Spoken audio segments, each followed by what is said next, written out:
Terry here, and as you can see, I am up in the canyon. I live in a beautiful state, Utah, and that's why I decided to make this video out here today, because I can, and sometimes I get bored with making the videos inside. Okay, so today's video is going to be called Why You Should Work for Free. Okay, now the reason for that title is it is a little bit clickbaity. I'll admit that, right? I might also add, I don't usually share my personal stuff, but I've been riding this recumbent bike. I rode it up 6 miles to get here. I don't know how much personal stuff to share on my channel, so that's about it. But I've been doing that for the last 8 months, and you know, for exercise and stuff. So that's why I'm a little bit winded right now. Okay, so before I get into the video, just a little update. Just got back from CTNX. It had a great time. The reason I didn't make a video on that is because I've made several in the past, and I kind of felt like they'd be a lot of the same, and I don't like to do the same video over and over again. As I say that, ironically, this video is kind of a remake from one that I've done before. I've kind of touched on this subject before, but because so many people I see online, I see on Facebook making videos saying you should never work for free, I felt like I got to throw my 2 cents in here again, just because it is very frustrating for me to hear people tell other people what they should never do. As if you've been following my channel, you know I'm not one for black and white thinking. I'm not one to say, you know, you should always do something this way or you should always do something that way. Number one, I'm not presumptuous enough to think that I know you. I don't know what your life is like, and I don't know what needs you have and what's good for you. I give advice based on my life, but I don't say you should do this. I say this is what I do, and this is what I think maybe you should try. But I don't think that one piece of advice is good for everybody. So I'm tired of hearing people say you should never work for free, so I'm going to give you some reasons why you should. Okay, so the reason that you should sometimes work for free, now let's just define work, and I'm talking mostly to illustrators right now, is that it is possible for you to get really good gigs if you work for free. It's also possible for you to be taken advantage of if you work for free. Now, some people would say they'll throw the baby out with the bathwater and say never do it. And I can tell you from personal experience that I would have lost out on thousands and thousands, tens of thousands of dollars in jobs if I had never worked for free. So I'm going to give you some examples. Before I do, I'm going to talk about other artists that work for free. Actors, they go to auditions all the time, and they do casting calls, and they offer their acting services for free, not for the final product, but they give the customer a sample of their work, right? You see photographers that give free portraits all the time, right? Why do they do that? Because it's good business sense. In fact, in so many businesses, you know, you walk through the mall and you walk through a food court or someplace and they're giving you free food to taste, to see if you want to buy their food. This is a natural way that business people sell their wares, is to give the customer a no-risk sample of what they can do, right? Now, some people are probably already saying, well, the other guys on the videos are saying don't work for free. You're talking about doing samples. I'll get to that. You get free trailers from movies. Writers often write free articles for publications or websites that they want to end up working for, to give the employer a sample of how they work, right? Musicians constantly send me links to their SoundCloud so that I'll use their music for free to help them gain exposure, so that they can find other people that will actually pay them. Whether that works or not, I don't know. I'm not in their business, but you know what? I've done that before. I've used their music, and I know that other musicians have launched their careers based on offering some of their songs for free. Animators have to do a test image before they can ever work for an animation studio, right? Okay, so you know, you don't lure a squirrel that you want to feed by just saying, no, you have to do it on my terms. Get over here, squirrel, right? Get over here right now. I'm going to feed you. You know, you have to make soft, little, subtle moves, and in business you have to do the same thing. You have to be willing to show the client that you are someone who isn't always just about the money, someone who understands their situation. And if you're a client and you're hiring somebody to do a big project like a book, right, like a children's book or like a comic book, or to work on a game, or I don't know, an animation short or something like that, that's a big project. And just to hire you based off your portfolio, often I think that for some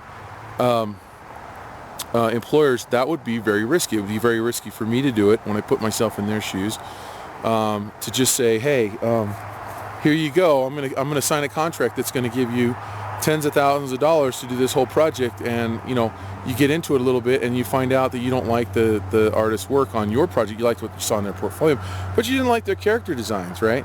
So doing character designs, or doing backgrounds, or doing test images, I've gotten so many jobs from doing that. So it's, and if the people making videos are the ones, or, you know, if they're the ones that are saying, well, it's okay to do tests and stuff, then say that. I don't hear that. I don't hear the nuance of sometimes it's okay and sometimes it's not. Here's when it's not, here's when it's okay. A red flag for me would be when someone says, hey, I've got a bunch of work for you, but I need you to do these first few for free, and there'll be a ton of work behind it. That's where I agree with these other guys that are saying don't ever work for free, because that is a scam. It's often used as a scam, and if you are if you're a client and you're using that but you're actually legit, don't say that, because that's going to make you sound like you're a scam, right? Okay, let's see, where are we going? This one's actually going to be a little bit short. I'm actually going to ride down the canyon in the snow. This is the first time I've ever ridden my bike in the snow, so I'm actually going to do that after I'm finished with this. But one of the reasons why I'm so passionate about this is because I see up-and-comers, people that are new to illustration, and they will follow the words of advice of people who have gone before them and who are doing great work. And I feel like we have a big responsibility, those of us who might be on YouTube giving advice, to try to give complete answers. And you know, I would never ever assume that I should tell you what to do that might be in my best interest. Would it be in everyone's best interest if no one in the world ever worked for free? Yeah, because then no one would have an advantage by working for free to undercut you, right? So that's what I think a lot of these other YouTubers are hoping for, is that by saying this, they'll get everybody on board to not work for free anymore. And in that perfect world, that would be awesome. And that would be great. And that would solve the problem. And everybody would get paid for every piece of work they do, every test image, everything they do. But that's simply not the case. And it never will be. There will always be someone hungrier than you, in a different situation than you, someone who hasn't watched any videos of people telling them not to work for free. There'll always be somebody willing to do it. So if you say no, someone else will probably say yes. Now, that could be a good thing, because if it doesn't lead to anything else, if it doesn't do anything for you, then you're going to be glad that you had that time to use on something else.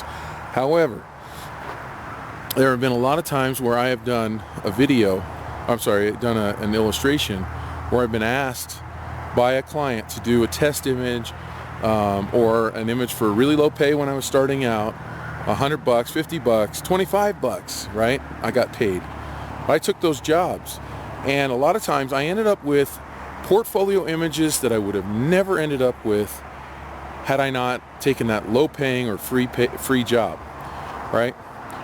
Those images that I was able to put in my portfolio turned out awesome. I had a good client to work with. It was a really interesting project, and I should do this video and show you those sample images, because I have a lot of them that were in my portfolio in the late 2000s, early 2000s, late 2000s, and I would never have had those in my portfolio. They led to big jobs, big advertising client jobs that I got with Hasbro, jobs that I got with Pepsi, jobs that I got with M&M Mars,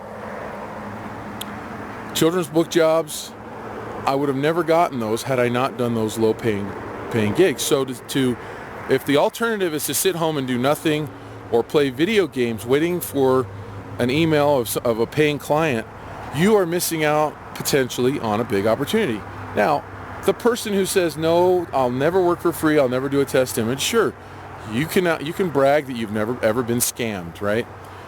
You can brag to everybody. You never got scammed. But I would bet that most of the really successful artists out there have done projects where they've ended up working for free. And you know, now sometimes when they're in their seniority in the industry, maybe they don't want people to work for free because, hey, maybe they feel like that's ruining the industry for them. Maybe they feel like they can't get as much work. So I think you should never ever take advice from someone who tells you to do something that you might feel you might feel the opposite about. You might feel like you want to do it, but because some professional that you respect says don't do it, you don't do it, and thereby you hurt your own situation, your own career. Make decisions based on you. You know what's good for you. You know what's best for you. Don't listen to someone else telling you not to do something if you think it's going to be good for you. Hope this video helps. And I'm gonna head on down the trail now and get a little footage going back. And don't subscribe to this channel unless you want to see more videos like this. And I will see you on my next video.